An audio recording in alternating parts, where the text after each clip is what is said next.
You're here, which means that you've found spirit crumbs, leading you to your inner light worker.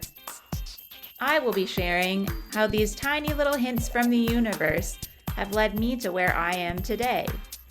I hope that by hearing my story and the stories of others, you'll pick up your own spirit crumbs along the way that will lead you to somewhere magical. Thanks for coming along for the journey. Let's see where it takes us. Hello, and welcome to another episode of the Cosmic Energy Report. I am Emily from Emily and Her Stars and Things That Make You Go Woo. And I'm Andrea from Concrete and Crystals and Spirit. Guess what, everybody? This is one of our big episodes. This is Inviting Shadow. From Cancer season all the way through winter solstice, we are going to cover a lot of ground today. So heads up, this could be a long episode you need to take in bite-sized pieces. Yes, I think that's what I would advise. I think we have a few listeners who even do that with our monthly ones because they tend to be on the long side. I feel like breaking it down month by month might be a good way to go. You can listen to it all the way through, but maybe return to it each month. Love it. We in the past have usually done 2 episodes when we get to solstice. We would always do Cancer season and then Inviting Shadow. And this time we thought we are simplifying our lives. We are in the era of less is more. And so we are combining them. So today's going to be a little bit of a hybrid where we are going to talk through Cancer season and give you all of the cards, but it's going to feel a little different than most of our other episodes. But not to worry, all of the information is still here and you're going to get so much insight because this is a doozy. This is a doozy. I'm really excited to know what cards you got, but how did Gemini treat you? How are you feeling? I feel like Gemini did something that only Mercury could do, which is just confuse me a lot and cause a little bit of chaos. I'm recording in a privacy pod in the library with a borrowed Chromebook because my laptop decided that it just was done. It was over it. So I'll be hopefully getting one in the next couple months or getting that one repaired. But yeah, Gemini had came in in true Mercury fashion, bringing in some gossip and some, unexpected conversations and some mechanical breakdowns. It's like, it's not even Mercury retrograde yet. Emily was looking at the calendar, like it's not even in shadow yet. What is happening? So I feel like it's brought in a little bit of chaos, but maybe it's a good shakeup. I feel like there is actually the feeling that it's sort of moving the stuff that it's giving you that other perspective of like, oh, hang on, why didn't I think of it that way? Because now that makes me want to take action. Oh, now that this has been brought to my attention, now I know what to do with this other energy I had around me or this project that I had in mind. So I think as much as it's always a little bit, as an earth sign, a little bit uncomfortable to have that brought up, certain unexpected energies or perspectives, I think that it actually is kind of a productive energy this Gemini season, even though, yeah, it feels like a bit of chaos, but I do think it's pushing us in a certain direction. Yeah, I would agree. It's been a very interesting Gemini season. Of course, we've got Uranus here for the first time. So I feel like that brings a twist with everything. And then to have Mars in Taurus this whole time, I remember all the cards you pulled were so grounded. And we really are just moving through, like getting into our body, doing the physical work, one foot in front of another. And I do feel that I have to laugh because apparently, and I do think I knew this, it's one of those things where you're like, yeah, I do kind of remember that, but I forgot that Gemini is connected to appliances and things that we use day to day. Because can I just tell you, friends, not only did my air conditioner go out, but then because the air conditioner went out, they had to replace the furnace because of new legislation, new rules. And I kid you, even 3 days after they left, my hot water heater went. So it has been a very interesting 10 days. And it does feel like, okay, I guess we're moving in new directions and taking new energy with us. I love a good Gemini season. I think because of my Gemini moon, I tend to think about 10 things at once in very classic ADHD fashion. And I like when everybody else is on the same wavelength for a little while. It's like everybody's excited and thinking about new things, but it is also exhausting. There are points where you get to the end of the day and you're like, I don't want to make another decision. I don't want to talk to anybody else. It gets to be a lot. So having Mercury now, because we were recording here, what is today, about the 9th of June, when we're recording, we've already got Mercury into Cancer. Retrograde's not coming up for another couple of weeks. And we've got Venus conjunct Jupiter today, which is such beautiful energy. I know a lot of people have been watching it in the sky for the last few weeks in the evening as they got closer and closer and closer together. So it's a beautiful energy. And I just think if you can, but while you're listening to this, keep soaking it up. Even on my walk today, I was filled with so much gratitude that the air was crisp this morning, even though we've been having like 90-degree days and hail. But there was just a beauty and a simplicity in the air. And if you can remember to sink into those moments of gratitude, that is just going to help propel you into, I hate to say it, but the chaos that is coming. Yeah, I do think that all of that chaotic energy, the unexpected, the things that are inconvenient that are coming up right now, actually in hindsight makes the cards that came up for Gemini. There's so much Pentacles energy. And I was like, what is this? Like, it's the last season I would expect to have Earth energy coming in. But now it makes sense that it was really Spirit saying, like, the more you can really tune into your body, you won't be affected the same by the chaos. If it was a few months ago, you might have actually totally lost it. But because you had that time to like really be aware of your nervous system and your body, things that make you feel more like you're at peace and feeling safe. So I think that all of us, if we can still, like Emily said, tune into that, even going into these next couple weeks, like try to take up as much of that as you can while we're still in that sort of energy that supports the pentacles being tangible and in front of you. Yeah, I think it will definitely help ride out whatever this next 6 weeks might be. Okay, so let's talk a little bit about Cancer. Cancer is always what ushers in summer solstice. In the north, of course, this is summer season. In the south, this is the end or marks winter and time to kind of get cozy. So no matter what, I always think of cozy, garlicky butterball of love when I think about Cancer. Because even though there's a hard shell and exterior to Cancer, because they are so protective of those that they love and what they love, and that feeling of needing to have safety and security at home, I always think it's that place where you can take your bra off at the end of the day and feel like, oh my God, I'm safe. That is truly the embodiment of Cancer. Now, this in the north, of course, marks our longest day of the year. We're going to start losing light, hence why we always title this Inviting Shadow. We're just now starting to lose that light. And it's this polarity, right, between the sun and the dark, the light, and also the outside world and the inside world, because Capricorn being opposite of Cancer really rules that external world, and Cancer is the internal world. So that's where we're going to be camping out for the next 4 weeks. And the thing about Cancer that I love, I always think people are concerned about the imagery of the crab, or is it a lobster, and how did that start?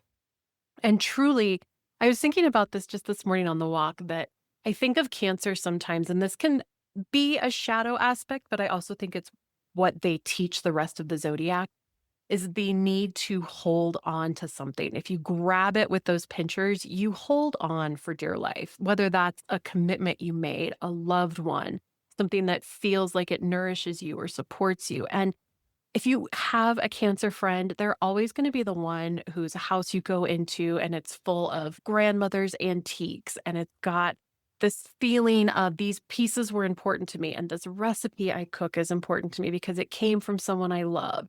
And there's a memory and an emotion that is attached to everything. What can happen in the downfall of Cancer is recognizing that those were the moments after they're gone, right? That nostalgia feeling that comes up is thinking and reminiscing, always living in the past because the future is scary. It can sometimes be hard to embrace. And remembering to be in the moment and recognize that that is the memory, to let your emotions catch up with you there, to have tears of joy or tears of frustration, whatever that is. It's that part of our psyche that makes us feel love. Now, Cancer, of course, is ruled by the moon, and the moon is ever changing. And so Cancer itself can be ever changing through the emotions, through what it wants and what it doesn't want, who it feels close to, who it doesn't. And if you make your way to the inside part of a shell of a Cancer, they're never going to let you go. Like, you are there for life. And it is such a beautiful thing. That's why so much of maternal energy, mother energy, divine feminine energy is ruled by Cancer, because it's that feeling of the heart, that nostalgic tug towards what's comfortable and safe. There's nothing worse for a crab than when it's lost its shell or shed its shell when it's growing, and then suddenly it's panicking because it's vulnerable. And so there can be this moment of trying to stay safe for so long until it's literally you burst at the seams, and then you have to be forced out of that shell in some way. So take this time, this Cancerian energy that is going to be quite fiery, I would say. And I don't mean that in a elemental way, so to speak, but there are a lot of astrological events that are going to be happening from about the 28th of June on that are not only unprecedented because it's 2026 and everything is, but we look at 2026 and what have we come through? And I would say we've come through maybe 60% of what we're meant to experience this year.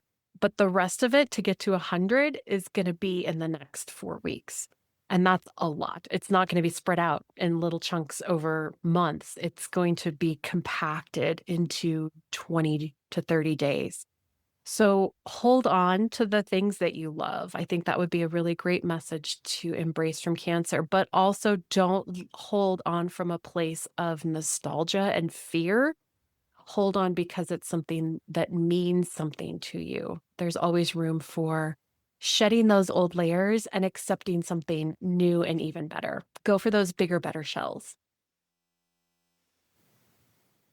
I love that as a message because I'm looking the cards for Cancer season right now, which I'm going to get into. So we're going to do, like Emily said, something a little bit different where I'm going to talk about the whole month of July, but I'm going to include Cancer with that so that you're going to get all of the cards I would have given you for Cancer season, but also an overall card for July. So we kind of get the best of both worlds for this month, but we've got a breakdown, but then we have an overarching energy of what you can focus on for the entirety of the month.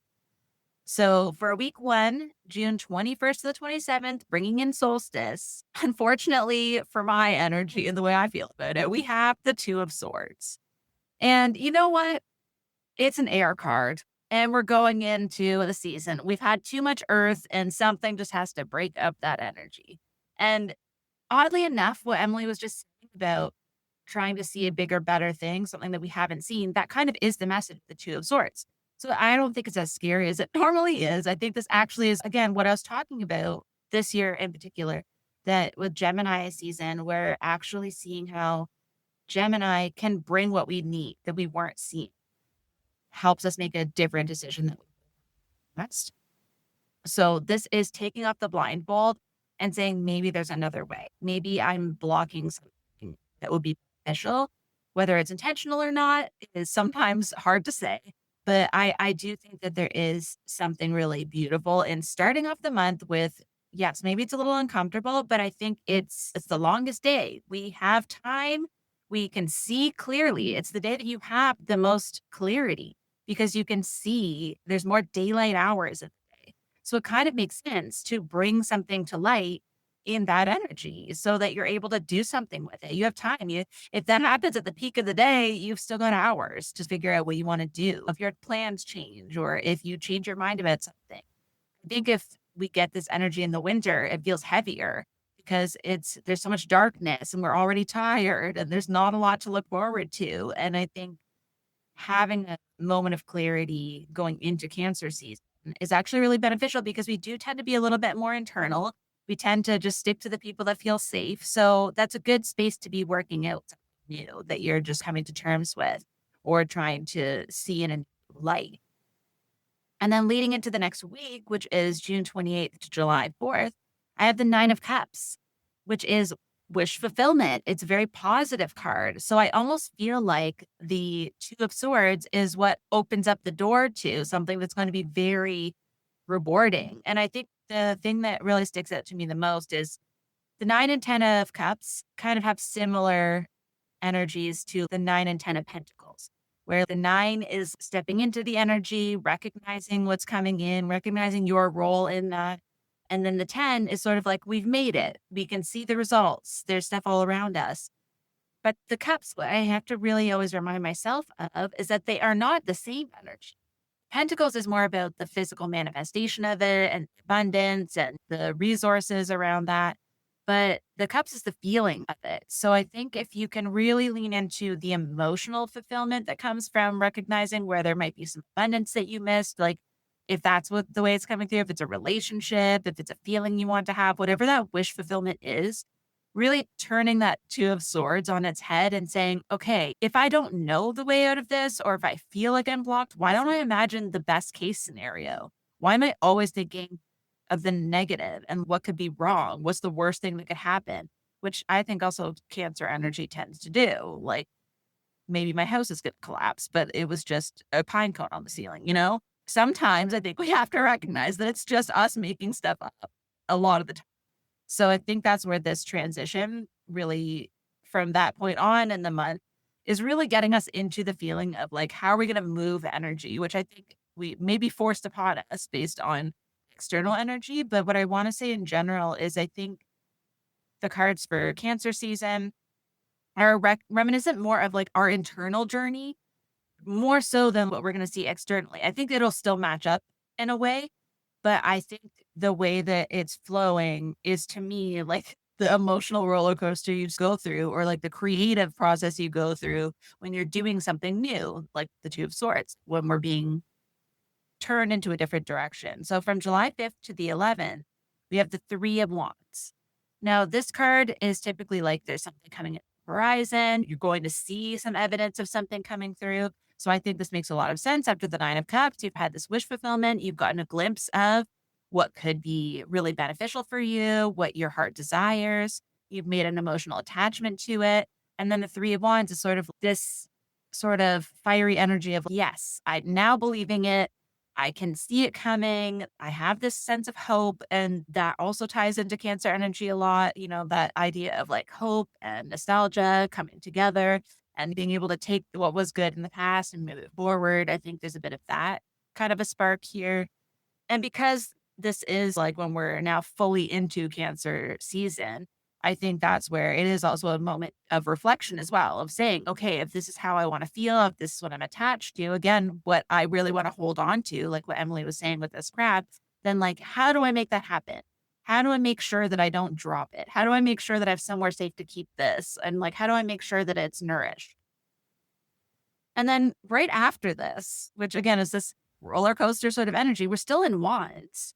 But from July 12th to the 18th, we're at the 10 of Wands, which is like, what do I have to let go? Which makes total sense. If there's something that you know you do want to hold on to and give more energy to, you have to let something else go. Maybe this is your whole shell. Maybe this is where the external energy comes in, where like maybe I have to move. Maybe I have to get this shell out of here and I have to go somewhere new because I physically can't hold all of my things in this space anymore. I need more room, you know? Or maybe it's this relationship. I can't hold two really strong relationships where one of them's always pulling me down, so I can't show up for the other one. It's kind of looking at what is too much to hold and preventing me from that fire energy. Like it's a fire energy still. It's still a Wands card. And so it's still like, okay, I know that I have more potential, that I could be doing a lot more if I wasn't bogged down with all of this baggage or like all of this energy that I'm using, that I'm putting my energy into, that I'm not getting anything out of it. And I think this is really interesting because right after that, for the tail end of this season, for Cancer season, from the 19th to the 21st, we have the Nine of Wands. So again, these 10s and 9s always show up together in the cards when I'm feeling into the energy where Spirit is not letting us get away with this. It's not like we're getting a 9 and then we're like, oh, major arcana, moving on.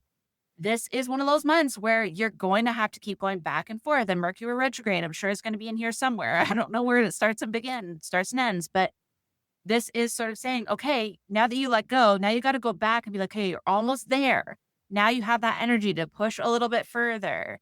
and see where you now have no excuse as to why you're not putting your energy into something or why you're not being more hopeful and putting positive energy into something that you know you want. I think that's this interesting push pull with Cancer energy is they want to be safe.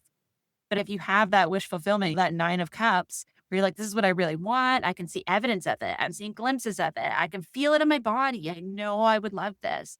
But yet I won't take the 2 steps that it takes to do it. And I'm still going to keep putting my energy in all these relationships that are just familiar, but I don't really feel invested in them just because they're there. And I like, it's the sunk cost fallacy where, in a relationship, you stay in the relationship because you've been in it for so long. And you're like, why would I waste all this time? But now you're going to waste more time. Like you're going to continue wasting your own time just because it's familiar. That's a Cancer thing that I think is really showing up. And it may not be in like personal, interpersonal relationships, although it tends to in Cancer season, but it could be work relationships. It could be even just like things you spend your time on, like where your energy's going, commitments that you've made 7 years ago that now you're like, what, why am I even doing this? Maybe you're part of a run club and you're like, I don't even like running anymore. Now I have a bad knee and here I am every Sunday, I don't know what it is, but that's just something that really needs to be let go. And this final tail end of Cancer season, where it's like Spirit is saying, okay, you had that chance to release something last week. Now this week, how are you going to push yourself a little bit more to get closer to that new thing that you now have this awareness of, or you now have a pathway forward, or you now have the connection that you need? There's really interesting energy, really honestly culminating in what the card is for July, which is super interesting because we started with the 2 of Swords in this water season.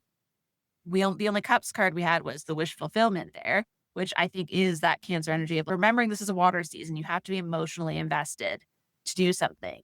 And then for the July card that I pulled for inviting shadow, I pulled the 2 of Cups, which overall, all of this energy, all of this shifting you're doing is because you want to have really solid relationships with yourself, with spirit. Often the 2 of Cups shows up as you and your higher self, or you as a spiritual being, like what you're connected to.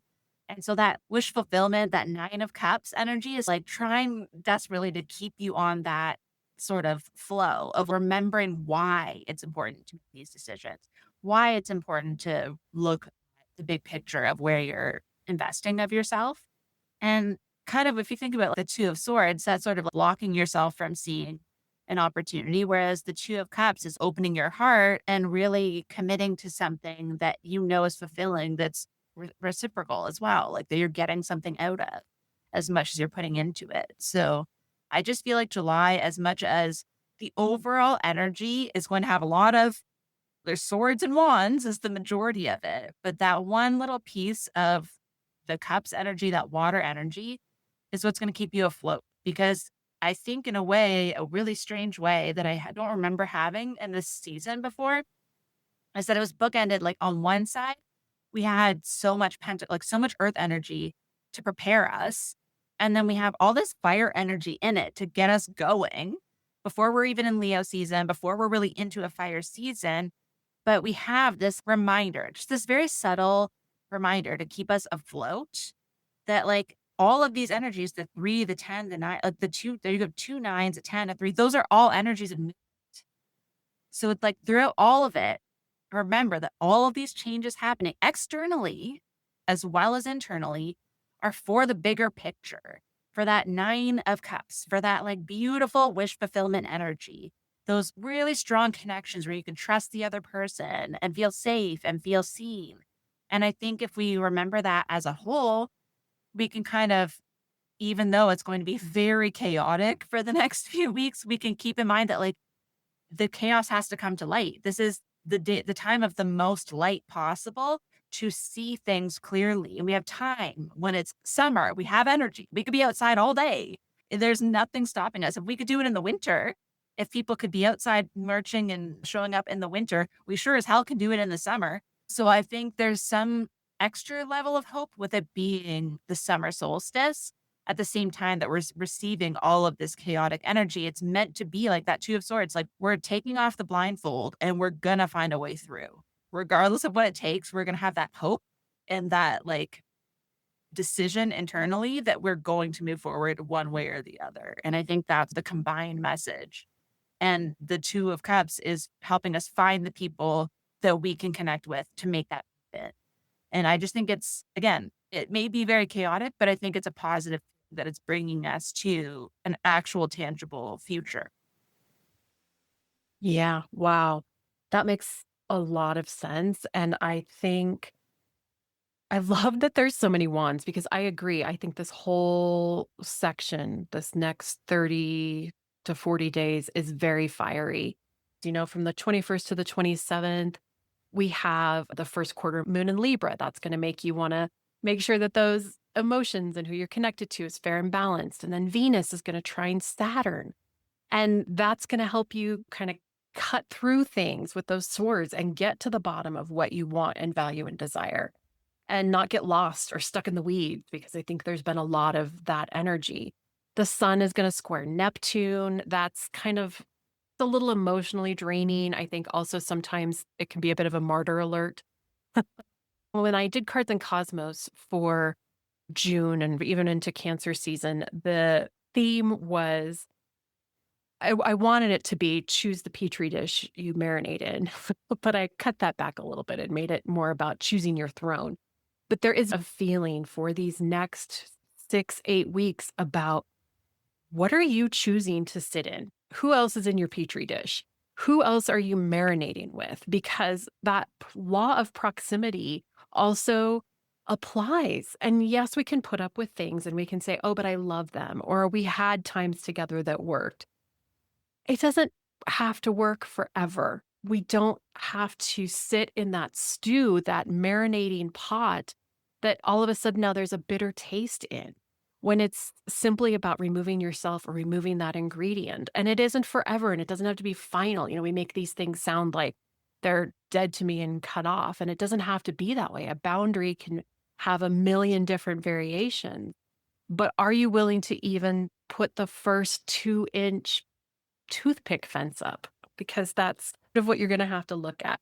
Okay, from the 28th to the 4th, this is really when all of the pins get set. Like if we're going bowling in July, this is when all the pins are getting put into place. Mars moves into Gemini on the 28th. And why this is important? Because Mars is going to conjunct Uranus. It only does this every about 2 years. And it never fails that when these two get together, something big happens. In 2024, the last time, there was the assassination attempt. There's just always something. 2022, Mar-a-Lago was raided. We had January 6th, and it's a lot. It's a lot. And particularly when these two meet up in Gemini, which they haven't done since the 1940s. And any historian remembers what happened then. So the fact that on the 28th, Mars moves into Gemini, this is the building of what is coming. It's going to be there the 28th through August 11th. This is going to give you that feeling of being buzzy, like you've had too much caffeine. It's likely going to bring drama and gossip and fast talking and charlatans, and everything is just going to be everywhere all at once, a lot. So be aware of that energy to begin with. The very next day, the 29th, Mercury goes retrograde. It is going to retrograde the entire time in Cancer, which is also a little bit rare, but it's the 29th through July 23rd. So it's retrograde for most of the big dramatic fireworks that are coming. The full moon in Capricorn also happens the same day that Mercury goes retrograde in Cancer. So now they're opposite each other. I like a Capricorn full moon because this really always shines a light on your ambitions. It'll help you to measure what's working, what's not working, what are your accomplishments, how are you feeling about that? But to have it now intermingled with this Mercury retrograde, I think it's going to be an emotional full moon, which doesn't always happen with Capricorn. So if there's something that comes up, maybe the boundaries are being set in your direction and you're floored by it. There could be something to that extent. But let this moon be kind of a reminder that sustainable success really starts when you feel good about yourself and what you're doing. That's the highlight and the key to this. The 30th, okay, these are 3 days in a row already. Jupiter moves into Leo. This is big because Jupiter has been in Cancer for the last year. So Jupiter in Leo will be there June 30th through July 26th of 2027. So this is a whole year. And this is the first time we've seen Jupiter here since 2015. Jupiter loves Leo. It's super happy. It's excited. It's exalted here. It's like, yes, let's do all the things. More is more, which Leo loves. Let's be flamboyant. Let's be larger than life. Set everything on fire. It's ruled by the sun. Yes, more is more. But if you've been keeping a low profile, this may force you out of that box. It may also, I haven't posted it. Who knows if I will. A really cheesy reel based on the facts of life, because I think Jupiter takes the good, it takes the bad, it takes them both. And there you have abundance. It amplifies it all. So we always say, and I know pop astrologers will like to say, oh, Leo, it's coming for you. This is going to be the most amazing time in your whole life. Luck is going to unfold like a red carpet in front of you. I think any Cancer can easily say that the last year having Jupiter in your sign has not been a cakewalk. So yes, there are beautiful things and things will manifest and it will increase in ways you expected and in ways you didn't expect. Why is this important? Well, we are in the background forming. I remember talking about this in our earlier episodes this year, the flying wedge. Okay. It's hard to say on a podcast when I don't have a visual to show you, but we are going to have this combination between Pluto, Uranus, and Neptune, and they're all coming up on 4 degrees of Aquarius, Aries, and Gemini. Together, they sextile one another, and then Uranus is in trine with Pluto. So these are all positive aspects between the 3 outermost planets. And while this does happen, yes, it's not all the time. It's kind of rare. This is big. And so we've got this flying wedge happening in the background, pretty much loaded right around the 28th, 29th is when most of those 3 kind of get to their 4 degrees. But what's happening now that Jupiter is into Leo, it is preloading and racing for 4 degrees of Leo, where guess what? It adds to this dynamic configuration. I'm going to talk more about that, but we're only to the July 1st. And now we've got Chiron freshly into Taurus, and it is going to square Jupiter. Now, these are both at 0 degrees, and this is probably going to highlight wounds on scarcity, stubbornness, attachment to material things. Where do we feel comfortable, right? It's still Cancer season. What are the things we don't really want to let go of? I hope that what people find is that the idea of self-worth and enough comes from within, not from without. But I think we all know people that need to learn that lesson and maybe haven't yet. So this is loading on top of that flying wedge, which harmonious and comfortable and even lucky. They're showing us opportunities for the future in some way. Okay, here's where it gets really big. The 3rd and 4th. This is where Mars meets up with Uranus. They're both at 4 degrees of Gemini, and they are also then attached vis-a-vis to Pluto and to Neptune. Just having these 2 planets together in Gemini is enough. This is fiery, it's independent, it's rebellious, it's chaotic. This is the first time since the 1940s. At that point, on August 15th, 1945, these 2 met at 16 degrees of Gemini. And this was just roughly 6 days, I want to say, after the atomic bomb was dropped. and we had victory over Japan. So August 15th is VJ Day. We celebrated across the United Kingdom and across the United States. Let's go back to the time before that. That would be April 12th, 1861. Mars and Uranus met in Gemini at 9 degrees, and literally within minutes, the very first shots were fired at Fort Sumter, which ignited the US Civil War. If you go one more cycle, and there's nothing in between, these are the cycles. You go back one more. On June 7th, 1776, this was the exact day that the two met at 7 degrees of Gemini, and a motion was entered into the Continental Congress to declare independence from Britain. It wasn't solidified until the 4th, but this was the beginning of that, right? We were like, we are done. How can you tell me that this is not a coincidence that these 4 planets on top of Mars are meeting at 4 degrees in Gemini on the 3rd and 4th of July? It, to me as an astrologer, it's even hard to write about this. And I do think that this is one of the days that it took me almost 2 days to write about this, because there aren't many specific days that feel loud and explosive. Like, I can write about the sun being opposite Pluto, and okay, we might know there's going to be a transformation or something revealed, but it's more subtle. This isn't subtle energy. To me, this is rebellious, it's independent, and it is the energy where something wants to wrench away from being controlled. You don't get to control me anymore. I'm doing it this way. And so I also look to the fact that we're trined to Pluto in Aquarius, and there are positive things pulling us into a future. Like, is this a moment where we stand up and say, we are more together than we are apart? Are we looking out for one another because this is Cancer season, or are we going to be afraid and nostalgic and stuck in some way? I don't know.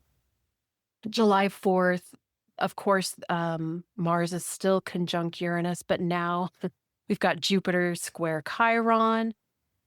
This is just adding to that underneath tension. By the 6th, keep in mind that flying wedge is still in the background. Now we also have the Sun square Saturn. This is where Mars and Uranus are going to be pulling away. So Mars might be 1 degree away from Uranus at this point. But the sensitive Sun in Cancer, when it squares off with Saturn, particularly when it's in Aries, to me, it's like a knot in your stomach, or maybe resentment, kind of like a pressure valve needs to be released. So just I wrote in my notes something along the lines of own your wisdom and your growth. How far have you come? Use your patience and your maturity. You have come this far. Be an adult. We can look around and see people that are not going to act like adults. Be the adult in the room. On July 7th, we have, and I'm sorry I am going through this day by day, which is not what I want to do, but there's just too much. Neptune goes retrograde. We have the 3rd quarter moon in Aries. With Neptune in retrograde, it'll be there through December 12th. I think this is going to be good because confidence is contagious, and having Neptune in Aries is going to remind you to take action on your dreams. And so if you feel like everything has been moving and just been a big swirl, I think this is going to help relieve some of that pressure. It's going to let you go back inside and heal a little bit. The 9th, Venus goes into Virgo. This is, I think, the perfect amount of practicality, kind of in the middle of all of this. And I was looking at your notes, Andrea. This is when you got that 3 of Wands. So Mercury is in retrograde in Cancer, but now with Venus and Virgo, it's like, let's get back to day. We don't have to run in anxiety because we're worried about everything, but we can, I keep going back to what you said, chop wood, carry water. And we can do it to the best of our ability, and we can be in service, and we can find stability in our daily routines that might actually save us if a lot of things are feeling uncertain and chaotic. The 10th, Venus trines Chiron, and that is conjunct the South Node. I think beautiful energy with Chiron in Taurus, and the south node is in Virgo. So this is a little bit about letting go of those behaviors and things that don't work out. Wedge is still going, but we get kind of a little bit of a calm here. The sun conjuncts Mercury retrograde on the 12th. Nothing bad, just might highlight something. It might be kind of a gotcha moment.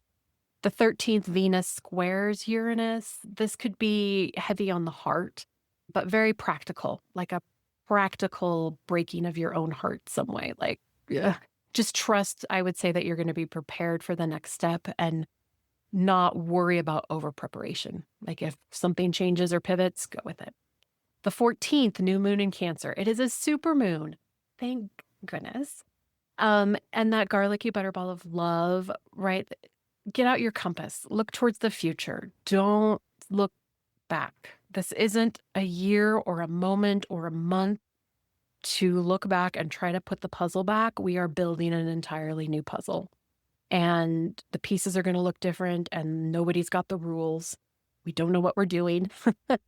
Don't hold that feeling of doubt and suspicion. I think that can be a shadow side to a new moon sometimes. But if you can find a way to not burn yourself out overthinking, don't fall into anxiety. I even wrote in this, like, the call is coming from inside. It's coming from inside you because it's asking you to feel the future emotionally before you can see it with your eyes. So stick with that. Then we get to the next big event in July, as if we haven't already had enough. The 17th through the 24th. And this is where I'm going to talk for just a minute about Barbault's basket. There was a French astrologer, Andre Barbault. I believe he was born, I want to say, 1921. He passed away in 2019. But he wrote a book in 2011. And in that book, he talked about this configuration. He spent his whole life looking at the outer planets. So from Jupiter all the way out to Pluto, that was his focus. And he found these patterns that when things happened, in particular with those planets aligning in certain configurations, we had world transformations. And he got really good at predicting them. He's really the only one who said 2020 was going to be a pandemic.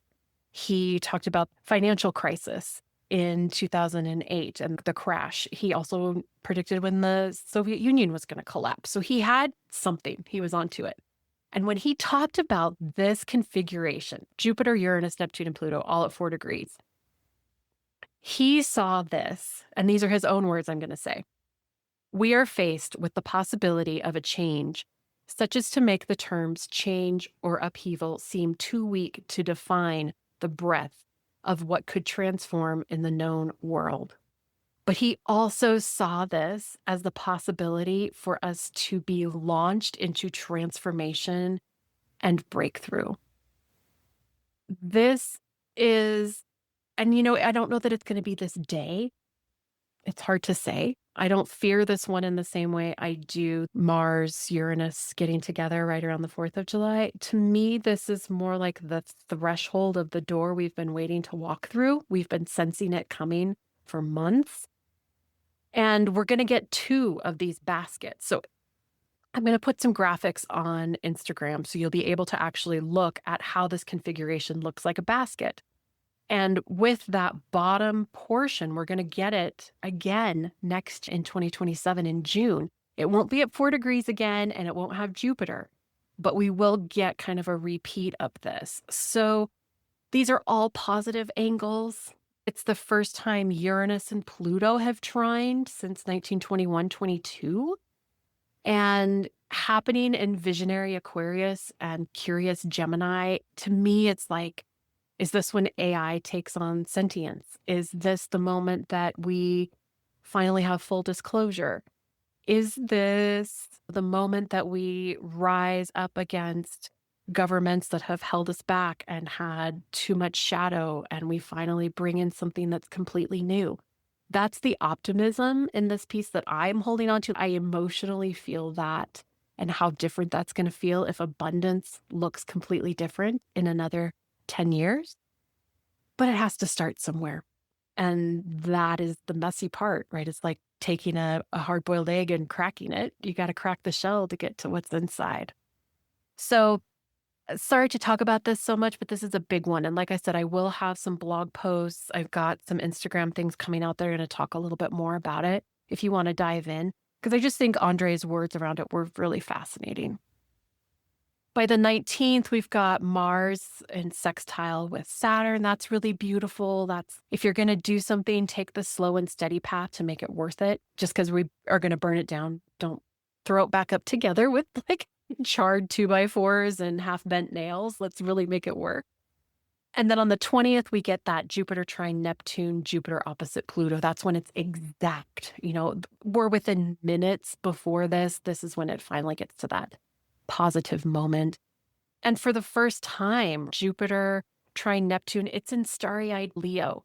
And this really leads to a mystical feeling with Neptune and Aries and very futuristic. It's your imagination of moving at the speed of light. Spiritual awakenings, I think, is a big part of this. And then having Jupiter in the opposite side of Pluto in Aquarius, it's like, gosh, where are these social ripples or these constraints going to pull apart at the seams and something new is going to be coming out of the sky? By the 22nd, the sun moving into Leo. So I think I'm going to pause for a minute and take a drink of water because I've been talking forever, and also give Andrea a second to reflect. Yeah, I think for July, like when you were talking about we can't just put it back up together with like ash or whatever, I had this immediate vision of like if someone like dropped a cake and then you try to pick it up and make it look the way it did, it's like everyone knows that's not what it should be and no one's going to eat that. We can all see that that was on the floor, you know? Like I think that's sort of the energy that I get as like the overall theme for that sort of energy. It's like you have to be willing to let it go. And yes, you can take if there's any pieces of the candle still look good, sure. You could take the things that are still intact, but that's about it. It makes me think of when Joey on Friends, they dropped the cheesecake in the hallway and he had the fork in his pocket and they just sat and ate the cheesecake that didn't touch the floor. Exactly. That's exactly the energy. You have to at least know it's on the floor. You have to be realistic. It's not going to be creating something new with the exact same pieces. It's going to be like what was working. Okay, what's still solid? If I bang it on the ground, is it still whole? Okay, that can come. That's it. The rocks are coming. Everything else, sorry, gotta go.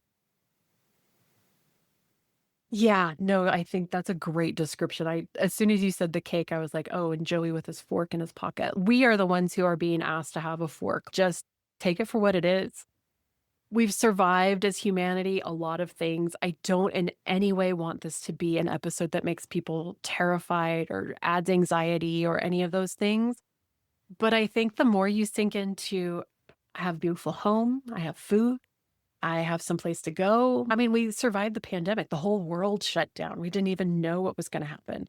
Is this another one of those moments? Possibly. But I do think there is the potential for something so incredible to come out of it that the more we can focus on what that could be, like the surprise of it, choosing that petri dish of like nothing but moss and tiny mushrooms with fairies, that's the petri dish I'm choosing. So yeah, once the sun moves into Leo, I think that's going to help, although it's going to catch up with Jupiter pretty quick. And that flying triangle is still hanging on, that basket, the wedge, all the pieces and parts. Jupiter does end up squaring Chiron the same day the sun moves into Leo. And we'll, of course, talk more about this next time, but I just wanted to kind of give you a brief scoop here that Mercury retrograde ends by the 23rd. The basket starts to pull apart by the 24th. By the 26th, the North and South node move into their new signs. That's going to be really big because the North node is going to go to Aquarius. Hello. The South node is going to go to Leo. And there happens to be a very orange dictator with a lot of energy in Leo. So I think it will be interesting to see how the world leaves some of that behind. By the 27th, we get the sun opposite Pluto, trine Neptune, and I just wrote pivot for that day. Whatever you're doing, just pivot. There might be power plays, just go with it. Venus is going to square Mars around the 28th. Again, these are days where you might feel that tension for a little while, but it's not holding it like those outer planets. The Sun conjuncts Neptune on the 29th. This has been coined recently. I don't know that it was always this way, the day of miracles. We have one every year. Every time the Sun conjuncts Jupiter. It's just a really beautiful energy, that cazimi between the Sun and bountiful Jupiter. This time it's in Leo. It's the first time since 2014. So again, not to be total Cancerian and look at the past, but look at the past. Embrace the positive momentum. And then there's also a full moon in Aquarius on the 29th. So that wraps us up through July. And I do think that Two of Cups energy is a big part of it. Choose your petri dish. Who are you celebrating or supporting? That Cancerian energy, having wishes and dreams and feeling hopeful. I do feel hopeful for what this could potentially bring. Is it going to happen all at once? I don't know. Is it going to happen overnight? I don't know. But it definitely feels like more of a threshold than I think I've ever written about personally in astrology in the 10 years I've been doing it. That makes me more hopeful for sure. And I think having the North Node in Aquarius feels like the age of Aquarius. We have been waiting for this. I mean, with everything you just shared about July and then having this full moon, come in, I love actually one of my favorite times of the year is the full moon in Aquarius. I think that like you have the Leo energy of being seen, being out there, but also then you have this input of energy of like, how does that benefit the collective? You have that connection to community coming back in. I think it sometimes is something we forget about. You get so Cancerian and having your barbecues, having, family around, you kind of forget that the world exists, but we're not going to be able to forget this year. So the fact that we're going to have this opportunity to reflect and think about the collective and maybe have our own connection to that will be really good. And I think looking at August, I have a feeling it's going to be an interesting month following all of that, processing all of that, because for August, I pulled the Eight of Cups. Now, to have the water come after the fire and have those two swap is really interesting to me. I think that it's not expected. It's probably the opposite. I would have, if anything, probably expected more fire, maybe even some air with that Aquarius energy coming in. But I think the reason for this, as I was joking with Emily, my notes have gotten to the point where I would sometimes write one sentence. That's about as far as it gets. And what I wrote for this was big change causing movement, but grief. And I think this is the water piece of it. That Cancerian energy is going to be resistant to let go of what was familiar. And even though we want the future to look a certain way, having to let go of what we're used to, our entire world is built on, what our households are built on, what our work looks like, having to let go of some of that is painful. And I think that we shouldn't stop ourselves from feeling those emotions. And that's what this month, I think, is for. It's for all of the changes that came up in Cancer season, all of these new pathways we're taking. It's like all of a sudden you stop and you realize this is not what I signed up for, or this is not how I envisioned this life being. This is not how I envisioned myself working this stage. This is not how I imagined these relationships looking. There's a lot of confusion that comes with that. And I think what's interesting for me in the vision that I hold with this card is the fact that in the Light Seers Tarot, it's a bowl with a fire in it floating out to the water and the person's walking away. And I think it's our opportunity as a collective and individually to really literally do that, like set fire to whatever's not working and put it out to sea. It's not going to cause any bigger of a fire. It's not going to catch on to anything else. It's just saying this thing is no longer working. I don't care where it goes, but it's not coming back to me. And I'm ready to look forward. And like what Emily said earlier, we have that urge as creatures, especially in the energy of the summer and being around the people that are closest to us, who know our past and who we have history with. It's hard to not look at when we're trying to move forward. But I've said multiple times that for me, when I look back at the times where I made a really big change, it almost makes me emotional. Anytime I've made a really big shift, it's been when I didn't ask anyone else. I just did it. And in hindsight, was like, that was quite literally insane. Why did I think that was going to work? But it did. And I think we all have to embrace that more.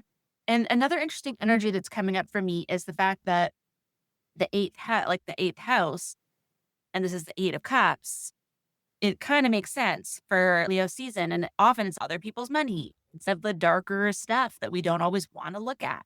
And I think that's where a little bit of that energy is. And it's our reaction to having to face things that we have to. If your finances are changing, you're going to have to look at your debt. If your relationships are changing, you're going to have to look at where that intimacy fell apart or something. And unfortunately, as humans, we do have to go through grief several times and in several different ways in our lives. But for me, this honestly feels like a cleanse ritual. If we look at August as a cleansing, we had a lot of input. Gemini and Cancer is a lot of collective stuff. It's a lot of big, possibly life-changing things for the external world, which then impacts us. We may be making, like I said, I do have a feeling some people are going to be moving. I think there is some physical shifts that are going to be happening, job changes, relationship changes. We need that time to process before we start building the next thing. We need time to assess the damage. And this is totally unrelated, but came to my mind. So I'm going to say it. There's an account that I follow, and it's just a guy who has two cats, right? And the cats have very specific facial features and expression. And there's this TikTok that he just did where it was like his one cat's terrified of the vacuum.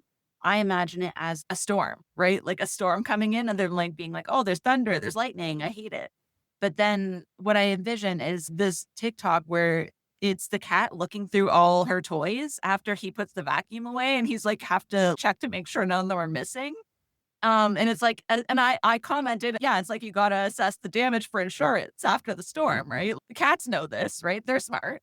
And for some reason, like that kind of thing. So it could be a literal thing. There may be storms. Summer tends to do that. We get a ton of thunderstorms and tornadoes and those kinds of things. So I almost feel like there's going to be some sort of natural disaster that comes with this because it does cause grief. It does cause upheaval. And it causes communities to come together. That's the other piece that I think we're moving towards is it really does make you look around and be like, I can't be the only one who has to deal with these kinds of issues, especially if it is a natural disaster. Obviously, you're going to reach out to your community, see if your neighbors are okay.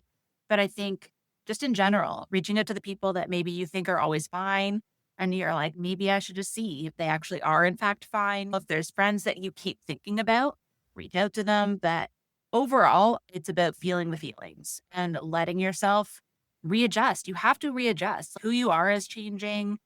Your day-to-day is changing. And I think that the closer we get to Virgo season, that does impact the day-to-day, how you live your life, the plans you're making. And I think that you can't really fully get there unless you allow yourself to see those things. So even though this season tends to be more light and fun and flirty, and maybe that will still be there, but I think underneath it, we may just need to be more real with ourselves and not push ourselves out into the world of fun and games if we're not feeling it internally. If you are, great. But if you feel like, you know what, maybe this year I don't need to go on the really extravagant girls' weekend. Maybe I just need to go to a spa, or maybe I just need some time in a new setting. I think we need to really listen to where that grief is coming up in our bodies, where it's coming up in our lives, and find our way to address it. And I think throughout the month, you'll get more into that and into that Virgo energy of, okay, this is how I'm going to rebuild. This is how things are going to look now. These are the changes that come from that. But I think the beginning is just sorting through all of that and seeing what parts are still me. What parts am I now going to have to find a new identity around? Or like, what am I going to have to do differently going forward to feel more solid in who I am? But an 8 is also a good thing. An 8 brings abundance. So at the end of the day, by letting that go and walking away and looking to the future, you're opening yourself up to a new kind of abundance, which, yes, is scary, but also it will feel more positive after you've allowed yourself to process it. You'll start to be able to see the glimpses of what that could be and get to the 9 of Cups again. If we remember, we were just there. So if we can pull that forward through to say, okay, yeah, you know what? right now it's heavy, but I know where I'm going. I know where I want to be. And again, that emotional connection will help push you forward into the new reality. This, I would agree. I think all of fall is going to be kind of emotional. I remember when we did our year ahead polls in Cards and Cosmos, and the reason I love to do it as a group so much is because we can share and start to see the overall patterns. And most of us had pretty great energy, even through July. It was through the fall, starting in August, September, October, where there were more like Three of Swords in the heart and heartbreak and some of those heavier emotional cards. The thing about August this year, this is our second eclipse season.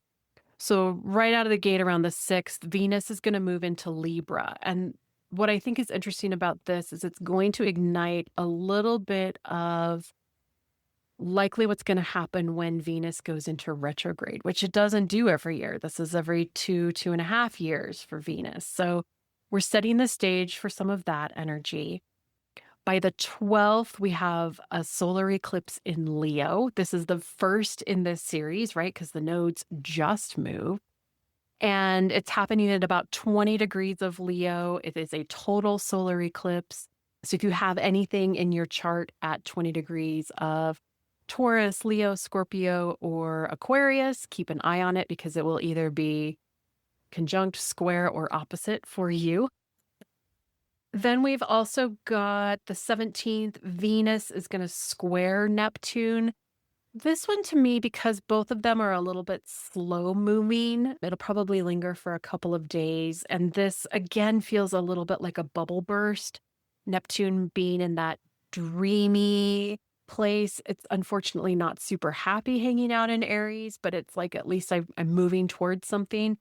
And having Venus square that is kind of saying, well, someone else doesn't see it the way I do, or I told somebody.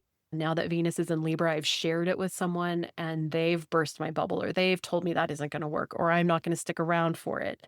And so there can be something there about making a decision around, am I going to do this in that Leo independent way? Or am I going to worry about how others see me or feel me or think about this in their terms? Am I living my life through their eyes or through my own? On the 27th, we're going to have the lunar eclipse. Now it's in Pisces because we're just finishing out that Pisces Virgo cycle. This will be the final of those eclipses in Pisces, though, so we'll be done with that energy. I think this one, we've only had one out of all the eclipses that happened in Pisces and Virgo. Only one was a solar eclipse for Pisces. All the rest were lunar. So I do think that's interesting. And we're also ending with a lunar. Just, I think, tends to maybe bring some emotions to the surface. And the fact that it's the final in the cycle, usually those bring a little bit more of a hit than some of the in the middle ones. So something to keep an eye on. And then that happens just ahead of Mars going square to Saturn. So all of this feels complicated. Like you said, it's a feeling of I'm having to choose what I thought I wanted versus what I got versus what I'm willing to sacrifice for. Maybe not being able to find peace, wanting it desperately, but not feeling like it's possible. And I can imagine, I mean, if something comes to a head in July and we are looking at reforming nations or governments, or there's been a natural disaster and we're looking to save people, it's like, why can't I just have peace? What is it going to take to finally feel that? And that may be some of what we're feeling in nervous systems around this time is like, when am I ever going to catch a break? Can I just take a deep breath? And I do think that is coming, but with Jupiter and Leo, it's just going to make everything a little more dramatic than it maybe otherwise would have been. That Uranus and Gemini also adds a layer of drama and gossip and more is more is more is more information. But again, it's really about curating your environment, being able to see things clearly. Whether that's possible or not is going to be the trick. How long do you want to look to see if you can find the real story? Because we also get to that point too. It's like, oh my God, if I have to check my sources for every single thing that I see, then I'm twice as invested as I would have been if I could have trusted the thing I saw the first time. That's the kind of angsty energy I see coming up and the stars that month. And yeah, being eclipses and eclipse season, it's always just a little staticky. And then going into that shadow period, Venus going retrograde. Those are the big ones I would highlight for that month. It does feel like a lot, and I feel like a lot of internal. So I do think that it might be a slower summer for some people. It may not be as fun and games and all out there, but I think we will need to balance with that. I don't think Leo will let us get away with doing nothing fun if we've got Jupiter there. I feel like there's a whole mess of things that'll make us push ourselves outside of our comfort zones. But I really find this interesting because as I was talking through, I already forgot what I pulled for the next month, but as I was talking about that Eight of Cups and the closer we get to the end of the month into that Virgo energy, feeling more sure of like where we're going and what's coming, what I pulled for September was the Emperor. It's our first major arcana in a while. And it's a really anchoring one. It's a four. And again, with all the fours that were coming up in that basket thing, I think that this is the other side of it. This is like, okay, that caused a lot of change, but now I can see what to do with this. This is the foundation again. And the confidence of being like, we have been through a lot in the last while. We are capable. I know who I am more. And now I can see why all this happened and what I'm going to do with this energy I'm left with. And I think because we are moving through a lot in July and August, by the time we get to this point, anything that's lingering or the residue of the seasons won't feel so hard. It'll feel like, okay, I know I can manage it. I can ignore that little piece that's still out of place or that I don't really know what to do with, the junk drawer, the pile of sticks, whatever it is, the visual of the clutter that's still there. We can still move forward with what we do have and what we are sure of. And that true Virgo energy of being organized and really looking at how that breaks down and what we're going to do with that energy and with our plans moving forward. I think I can almost see the people that are moving, like you've got your stuff packed and you've got your everything booked, you've got the moving truck, you've got the people to help, you've got all the contracts and everything are good. Like I can almost see that being the case for anything, whether you're planning a new project and you need people to help or you need pieces to come together. I just see that really being the start of a new chapter for a lot of people. I think that it's actually perfect timing. I love a new start, end of August, beginning of September, with it being school time, going back to school. I love an adult back to school energy. I wish I was going back to school, but in the meantime, at least if we have something new to focus on, I feel like our attention spans are there because we're back to the reality of it's not summer right now. We're moving into that feeling of going a little bit more internal, being willing to sit down and read a book or make a schedule. And I think there's something about the confidence piece to the Emperor. It's not just like a Pentacles card. It's not the King of Pentacles. It's not that energy of like getting through a cycle and getting to a certain point. This is the major arcana. This is the masculine representation of where we hold our energy. It's the throne that Emily was talking about back in Cancer season, choosing your throne. It's like taking your throne and being like, okay, you know what? I know everybody's trying to sit in my throne and tell me what to do. I don't think so. That's clearly my throne. I'm not renting it out anymore. Okay. I'm in it and I know what I'm doing. And I don't have to have other people validate that for me. I think validation is the piece that's coming forward the most is that maybe because we've been a little bit wishy-washy and unsure the last couple months, maybe we've been inviting more feedback than we normally would. But now we're back to the point where we're like, no, listen, I cannot stand hearing one more person tell me what to do with this energy. I already know.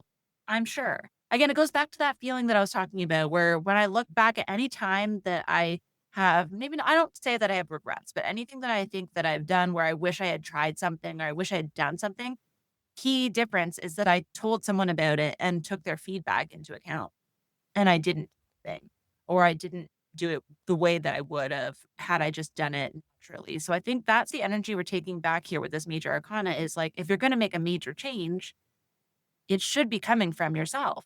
It should be coming from something that's sustainable for you. And it's not sustainable if you're running on someone else's algorithm. It has to be natural to you. And I think that's where September is a reset.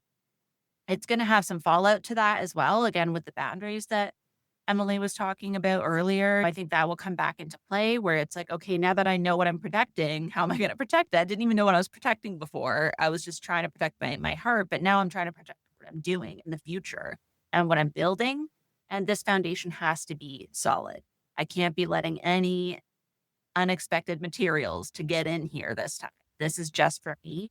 When you were talking about the boundaries before, Emily, of even if they're just toothpicks to start, I have this vision that I always talk about when I talk about fences or boundaries, where my family lived on a roundabout and my dad wanted to fence in the yard because we were on a corner. So like garbage, everything ended up on our yard. And then when he went to get the permit, they were like, well, you can't have a 6-foot fence because then people coming around the roundabout can't see. So you can put up a 3-foot fence. And I think they thought he just wouldn't do it because that's crazy. Who put up a 3-foot fence? But he did put up it's still in the Google view. If you look at it, I looked at it recently. And it was hilarious to be like in the yard where a fence implies privacy, but people could just see you. It's like unless you're 3 foot or shorter and right against the fence, it's very obvious what you're doing in your yard. So it's just the most silly and petty sort of version of it. That's what I'm envisioning. Even if you're not even sure what to do yet, just put up some sort of thing that shows signals to others. I have a boundary. Even if you're not sure how firm it needs to be or you're not sure who you're going to need support from, you don't want to burn any bridges. That's the piece that I'm feeling into. You just need people to know that you're confident and that you're not going to move. You're not going to change based on their feedback.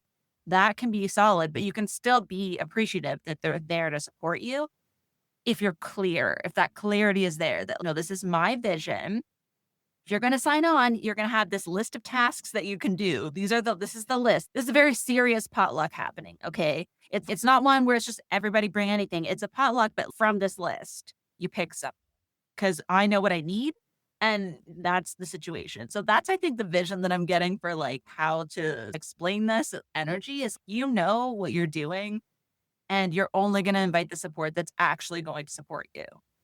Just because somebody's nice and they're offering their help, if they don't see the vision, you're going to have to fix it later.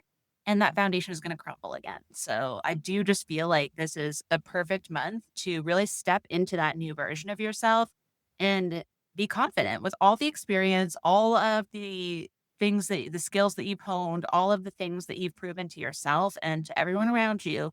You don't need to explain anymore. You can just say, this is what I'm doing. Like it or not, it's happened. No, I think that's a really good point. Coming up here, and this is like the last day of August, moving September, Mars moves into Cancer, and it's the first time it's been there since the retrograde that it had in 2024. So I feel like this is coming through to smooth some of those edges, but Mars is taking action. It's bold. It's willing to put up a 3-foot fence out of pettiness. I think that's completely accurate. We also in September, so Mars moves in, it ends up squaring Saturn on the 1st. Saturn, who's still hanging out, of course, in Aries. Some of the bigger ones this month that I think are worth noting: on the 10th, Uranus stations retrograde in Gemini. Just a heads up, last year, the exact day Uranus stationed retrograde in Gemini, because remember, it went in and then it went back out last year. We don't have to go back out. But the day it did was the day Charlie Kirk was assassinated. So again, just something to be aware of. Things tend to happen on specific days with those outer planets. The 10th, we also have Venus moving into Scorpio. This is also ahead of where it's going to be retrograding, coming up in just a couple of weeks at this point. And this to me highlights the things that we've missed. Now, if you're an emperor sitting on that throne, are you going to miss things, or are you aware of them and you've let them slide? Or you've said, oh, it's fine. She's a so-and-so. And I know this is where I think that boundary energy comes in again. It's like, yeah, I'm not putting up with that anymore. On the 5th, Mars moves into Leo and into shadow starting on the 27th. That to me feels a little sketchy because we haven't had Mars back in that area since it was there as well. It last in 2024 when it retrograded into Cancer and Leo. It's still pushing up against some of those boundaries and clearing some of those things up. We've got Neptune retrograde, but it's going to be in this really beautiful sextile alignment with Pluto. So remember, the basket broke up, but now both planets are going retrograde. So then the basket comes back together, but in retrograde fashion. So something to watch there. However, Jupiter is gone, so it's not participating as much. This is mostly just between Neptune and Pluto. We've got Mercury opposite Saturn on the 18th. Again, these are just a day or a moment at this point, not such a big deal. Mercury's long since out of retrograde. And then on the 25th, we have the Sun opposite Neptune. This is one of those once a year, of course, but this is the first time the Sun is opposing Neptune in Aries instead of in Pisces. So I do suspect generally these bring about like a burning off of the fog or another moment where you're seeing things clearly. And that just is what strikes me so much about this month is like Venus and Scorpio. It's like we're digging up secrets. And then this shadow for Mars and Venus and Mercury. It's like ghosts from the past, things we were willing to put up with, but we aren't anymore. Yeah, I just think there's something building around what was I willing to put up with? And now that I've built this throne and I'm sitting on it, what am I no longer willing to? Like and we, in August we had the Eight of Cups. We've walked away from something. We had to see it for what it really was. Now that we've seen it, it's like, okay, I'm stepping into my power. No more of this wishy-washy emotional nonsense. Some of these later signs, like from Virgo, I think Libra in some ways, but definitely by the time we get to Scorpio and Sagittarius, isn't afraid to burn it down, walk away, try something new. So picking up some of that energy by this point. That actually makes a lot of sense because when we get to October, I pulled the Queen of Swords. Now, she is the boundary queen. And I really feel that so strongly when you were bringing in Scorpio. I was like, oh, yeah, that's coming up at the end of October. So I think we're transitioning from this like Emperor into this Queen of Swords energy, where even in that Libra energy, like you said, even though it may not be as pronounced as in Scorpio, it's like relationships are always highlighted in that time. And I think that the more we lean into learning how to communicate our boundaries, I think that's what's coming in here, where there's that phrase I bring up often with this card, which is like clarity is kindness. And to remember that boundaries are to sustain a relationship, not to break one up. If we didn't care, we would just cut people off. We'd just be like, see ya. And we would burn it down. And we were saying like, we don't necessarily always do, especially in the Libra season. We tend to try and like smooth things over. But I think this is the best of both worlds where, yeah, we're feeling the confidence still. We're still feeling the sureness and like the clarity. So we're able to communicate it in a way where it's kind. It's to say like, listen, I appreciate the support and the intention, but I really need to do this myself, or I really need to do it this way because I'm the one who's going to have to sustain this once I get it going. I'm the one who's going to be doing the work, that's going to be doing the thing. So unfortunately, it has to work for me. That's what I have to look at. Maybe it wouldn't work for you, but it's not your thing.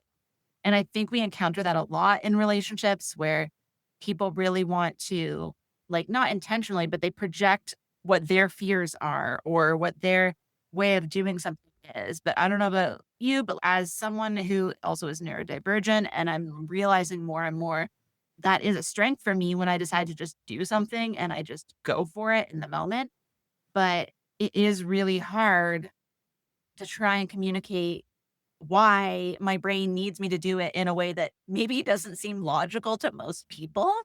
But if I try to have a certain regimented thing, it may be the reason something doesn't move forward, that I don't actually continue with something because my brain is now telling me, oh, if it's going to work, I have to do it in this way. But it feels very unnatural for me to do it that way. So I think the more we can just like really be honest with ourselves, we processed a lot in August to get clarity on what it is we're even wanting to do, what pieces are left there, who I am in this situation, feeling confident when we get to September. And now in October, it's more about just being firm in that place and being able to say things maybe in a less people pleasing way, it may sound less sweet and Libra coming from you. People may not be expecting it, but understanding that that's okay. It's not you. Again, a very common thing that will come up in Libra season. It's not your job to sort out someone else's feelings. It's your job to look after yourself and to present it in a way that is still firm but kind. And if someone takes that another way, that is not your responsibility. And I think that's the piece we're going to be navigating as we move into October, is separating where that responsibility is. And your responsibility is to yourself and the dreams that you have and what you're building, and knowing that foundation has to be built on something that you can keep building on. If you're building it on a weird web of what 6 different people say they can contribute, and then they get busy with their own projects, what do you really have, honestly? And I think it's very tempting to try and include people and to feel like you're not excluding them from your life and your decisions. But there's something about this month that makes me feel like it's going to be a lot about communication. Again, makes sense. It's an air season when we're in Libra, but the closer we get to Scorpio, the firmer those boundaries are going to get. And the more it's going to be, okay, I don't even have the energy to find the nicest way possible to say this. I've told you 4 times and I've asked you nicely. And now I just have to say, this is how it is. It may get to that point with some people. I almost feel like because we have the crab energy of Cancer season where it can be a little bit snappy, this is like the next level of it. It's like, okay, I've been telling you for 3 months now, and this is now at the point where I will burn it down before I will let you make me do it this way. I'd rather not do it at all than have to do it that way. Like you're almost at your wit's end of like, I cannot possibly think of another way to word this. So I'm not going to. I'm just going to say it in the moment. And I think hopefully we can still find that kind way, and it will be taken if we are firm. But I do sense that there may be some really difficult moments throughout October just to get you on the right path. And again, it's a positive change, a positive shift into that focus on yourself. And it's like telling the universe, I'm very serious this time. So please, I'm ready for the abundance. I'm ready for the change.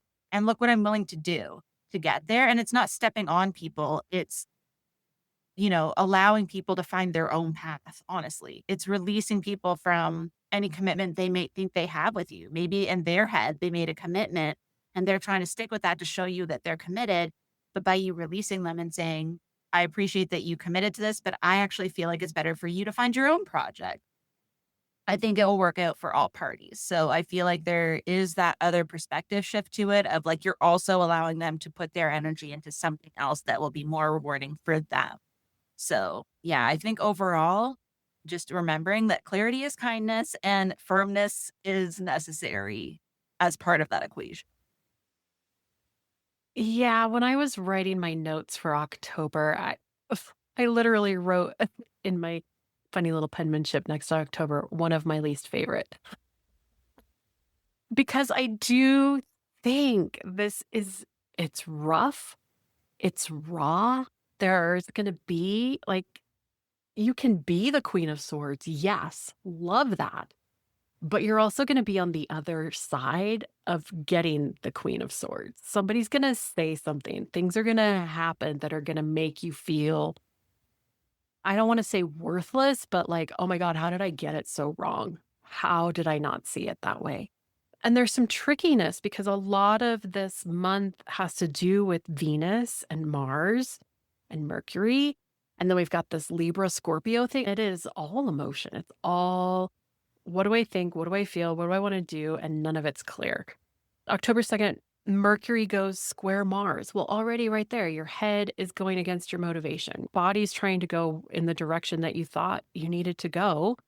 And all of a sudden now there's this questioning, well, if I do that, how is that going to affect someone? Or is there a secret underneath it that I didn't see before? That's just tricky. And at the same time, on the exact same day, it's also square Pluto. So to me, that is very much bringing up the thing you did not see, did not expect.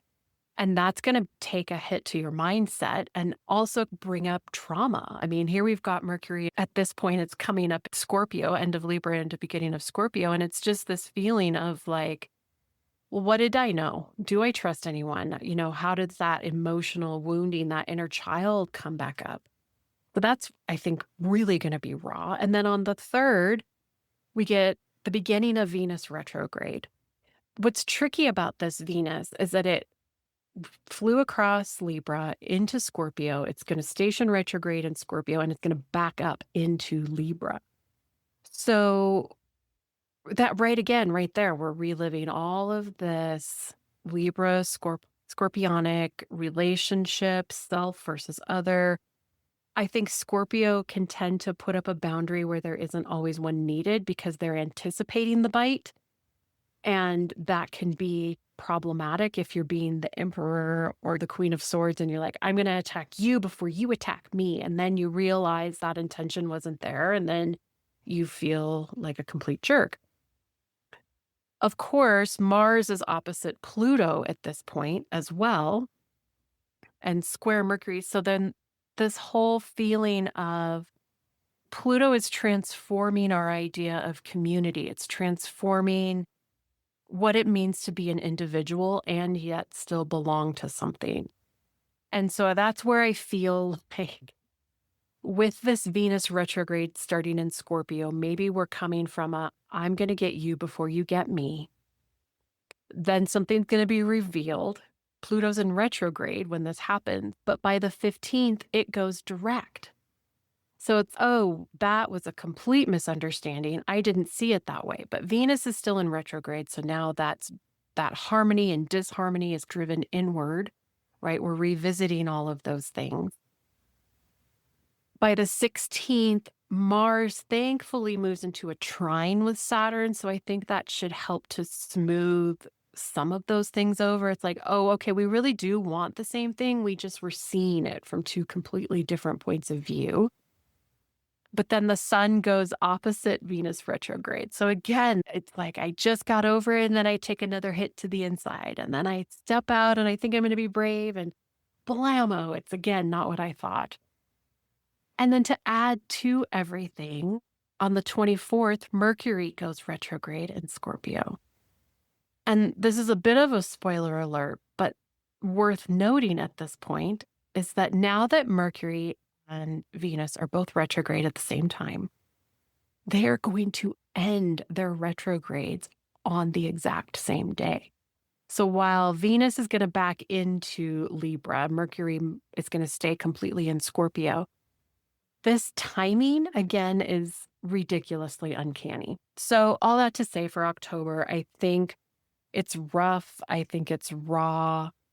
I think it will get better when Venus clears Mars and Pluto and some of that nonsense and kind of dips back into Libra. It's, oh, okay.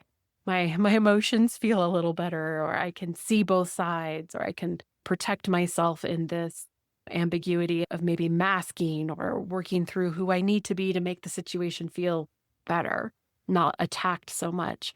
But there's going to be a lot of power dynamics with that Mars opposite Pluto. That's super duper controlling. And then having both Venus and Mercury retrograde, it's like everything in your inner world, that underworld feels just really upsetting. One historical thing to note, because I like to kind of put these in every now and again, the last time Mars was opposite Pluto, this was last year in 2025, was when the other Pope died. So, yeah, there is usually a death of someone that maybe means something that we all look to or found emotional support in some way. So that Queen of Swords is going to be a tricky wench. Super interesting to have those kinds of historical perspectives of what we could possibly expect. I do think it's going to be like that external and internal, like a lot of spicy things going on. So I feel like this next month in November will be a little bit of a relief from that because I have the Three of Pentacles. This I like because it's bringing us back to community. It's bringing us back to, okay, maybe we did have to set some boundaries, but we are still able to collaborate. We're still able to find ways to connect and build with the people around us. I think this will be showing up a lot in the projects that you started in the last couple of months. And if you needed a space, or if you needed people, or if you needed funds, if you need things to be able to move forward, I think this is where they come in. Something that's coming into mind, community grants and like those kinds of things, like things where there's like money to do things in the community. I think a lot of those projects, yeah, anything that would be typically like a connecting piece in it. Look for those. I think around the holidays, because this is getting into holiday season, I think trying to find the people or things or events that will be beneficial to the community and how maybe you can contribute to those. I think there's just this energy that almost feels like, I don't know why, it almost feels like a Leo sort of energy, but in like the Aquarius push pull, where it's like that. Maybe the nodes are going to be coming in here. I just feel like there's this opportunity to put yourself at the forefront of something, but to benefit the people around you, to benefit the community. And maybe it is doing a sponsorship, like sponsoring an event, or there's something like that where I think you could end up finding yourself being asked to do something or do a raffle item. I just feel like there's a lot of strange things that might come in where it ties you to the community in a way you wouldn't have expected. And that three of pentacles, like building connections. Maybe if you moved, when we were talking about big shakeups, or maybe you're in a different industry, you're in a different kind of space, it's like finding those connections that you're going to be able to rely on and really continue to move forward and build with, and that networking aspect of it as well. I think because this is also like where we tend to go now, we're going that darker, deeper Scorpio energy into Sagittarius, where it's a little bit more fiery. We're putting ourselves out there a little bit more. That might be why that Leo energy was also feeling like it was coming forward. And I think that's where, again, going to the mixers, going to the networking events, going to the holiday events, like making your presence known again, and really being able to now, after having processed and found our ways to communicate our boundaries, we're feeling confident in who we are. We can do that elevator pitch a lot easier. We can communicate what it is we want to do, what our goals are, why we want to be in that space, why we want to connect with these people. There's this ease and connection that comes in at this point. I think everyone just automatically feels more optimistic the closer you get to the holidays. And I think there is just this really interesting energy where even if you're not necessarily a super social person, you just might feel like, you know what, maybe I could show up to this event. Or maybe you get invited by someone you already have a connected with. And so you have that support person to be with when you go. But I just think there's a lot of things where you've been dreaming about them and thinking, if only I had the funds and a space at the same time, or if only I had the right person and the right opportunity to share this thing. Those things just happen to maybe come through at this point. And maybe it's because organizations are getting their grants, and maybe it's grant writing for the next year. But I just, for some reason, feel like there's opportunities that maybe you weren't looking at because it's like a nonprofit, or it's something that you hadn't even considered being connected with. So just being open to different ways of collaborating, different ways of connecting with community, and continuing to build with people around you who you can support as well. So it's that push pull. I often get the Six of Pentacles around this time, which is equal giving and receiving. And I think this is also tying into this Three of Pentacles energy. It's like the precursor to that is finding those people you're going to collaborate with in the first place, and then knowing how you can make sure that reciprocity is happening. I like that view. This one to me, I think is rough in the beginning and then eases out. So I think that's where that abundance or that connection is going to connect. On the 4th, we have the sun conjunct Mercury retrograde. It is a Kazemi, and you will get another one when Mercury goes direct and catches back up to the sun again. But with it in retrograde, and particularly because Mercury is in Scorpio, again, I think this is a flash of insight. And what was I missing? There was something hidden there, and now I see it in a new light.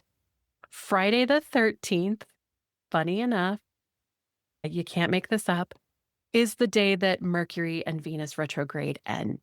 So mark that one in big marker on your calendar, Friday the 13th in November. So finally, those two go direct. Of course, it's going to take them a minute to get back through their shadow.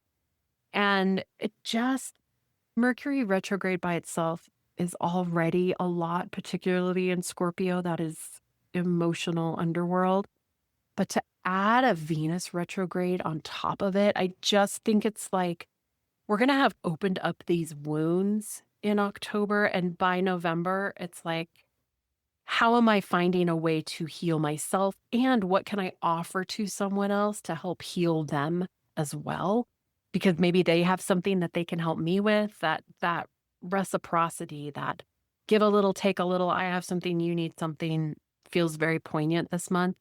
By the 16th, Mars conjuncts Jupiter and the South Node, interestingly enough, at 25 degrees in Leo. I think that one's going to be definitely, it's going to shine the light on something. Mars in Leo with Jupiter, just by itself meeting up, would be taking action on something that feels really good, like stepping into the spotlight or chasing after the romantic connection you wanted, or going after and like finally succumbing to the hobby project that no one else can quite understand, but you have to do it. But being conjunct the South Node, that's the part that adds this little bit of a twist, because are you being asked to let it go? Are you being asked to do it in a new way? Are you being asked to share it with someone else? Something about that one feels interesting. Again, that's the 16th, just a few days after those retrogrades end. On the 18th, the sun will be square Jupiter, so that could be a little bit of a block somewhere. And then on the 19th, it goes square Mars, right? Because they're practically together. So it's like you have this idea, but it's not the right time, or the funding falls through, or you need to look at it from a different perspective. The 25th, thankfully, Mars finally moves into Virgo. And I think this is going to feel like finally our feet are back on the ground a little bit. Let's get me back into my routine.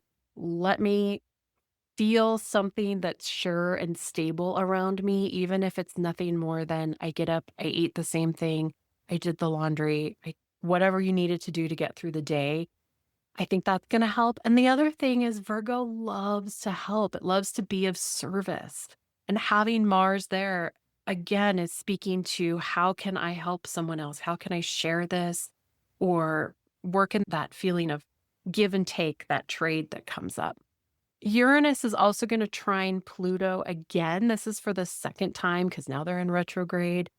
And this usually just brings another big flash of, I don't want to say opportunity, but innovation. Are we going to suddenly have AI and drones, or what's the next big thing? I feel like that's going to pop up around the end of November and likely also be exciting. I think it doesn't always tend to be negative. It can be like, oh my gosh, we've ended cancer or something along those lines that feels very positive in a way. Venus and Mercury, they're going to be making these nice aspects as they cross paths with Jupiter. I think that's going to be really healing. Definitely the second half of that Venus retrograde will be kinder than the first. And no coincidence, right? Venus retrograde is 40 days and 40 nights. So something to keep in mind there. You walked the desert for 40 days and 40 nights. And I also think we're going to maybe find some things right now that might haunt us later. I say that because this is where Mars is going to go retrograde, where that energy is being stirred up right now. And was someone going to step up and maybe not be decisive enough? Could something shake who we thought we put our trust in, and now we're like, damn it, even that one? Like, oh, yeah, it's a trickier November. I do think that by the end, we start to feel more of the Sagittarian build up for the holidays. Thankfully, we don't have any retrogrades this holiday, so keep that in mind. Yeah, touch and go November. I feel like that tracks for our sort of journey throughout these 6 months. I think interesting that you said there's no retrograde for the holidays, because for December, I have the Seven of Pentacles. There's things happening. You may not see all of the evidence of it right now, but considering what we were talking about in November with Emily giving this insight that it may be a little bit rocky, but I also was feeling that strong connection with collaboration and community and finding the connections that you need, that networking. That is the roots, right? That's the underground. That's the all the network of things that are connected in order to make something grow beyond the dirt and to come out into the light. And what I wrote, the reason this felt connected to having no retrogrades is what I wrote it for my forward notes for this one was development happening without interruption. So I do feel like even though we're going to be skeptical, that seven sort of holds the energy of the wisdom and the connection to spirit and the trust of, yes, there's stuff happening, but it also holds that like energy of, is there something happening? Do I trust it? There's a little bit of that other side of it where it can be a little bit mysterious. And I think that's honestly the logical way to be looking at it, considering how this year has been. But I think there is that underlying trust and that network that we've been building. And instead of you doing it on your own, having these people who are also part of that network that's sort of finding the resources and drawing in the resources that you're going to need. Even if you're the one doing the work and it's your project, at least having the people who are going to be sharing it with others and talking about what you're doing. Doesn't always mean you're directly working with a partnership. It's just having those people where when you have something exciting going on that you would like to fill the seats or have them purchased, having people that can help you do that because on your own network may not be big enough, especially for those people who earlier in the 6 months, we were talking about moving and starting something new, starting a new industry, going in a different direction. You are starting from scratch. So those connections that came in November, just in the nick of time when you might have something really exciting to share, they may be doing that work for you so that in the new year, when you're ready to launch that thing or put it out in the world or that event that you have coming, the thing you're trying to organize, again, that hot luck that we're talking about, that thing that you have that you need pieces to come together, that's already happening below the surface. So even if it's not there yet, you don't 100% have confidence, you can still trust that there are people working on your behalf, spirits working on your behalf. There's a lot in that seven energy of like, you can't see it, there's an unknown, but it's like a hopeful unknown. It's an optimistic unknown of, well, I know logically that in order for a seed to grow, it needs like water and light and a certain kind of dirt. And I have that. So why would it not work?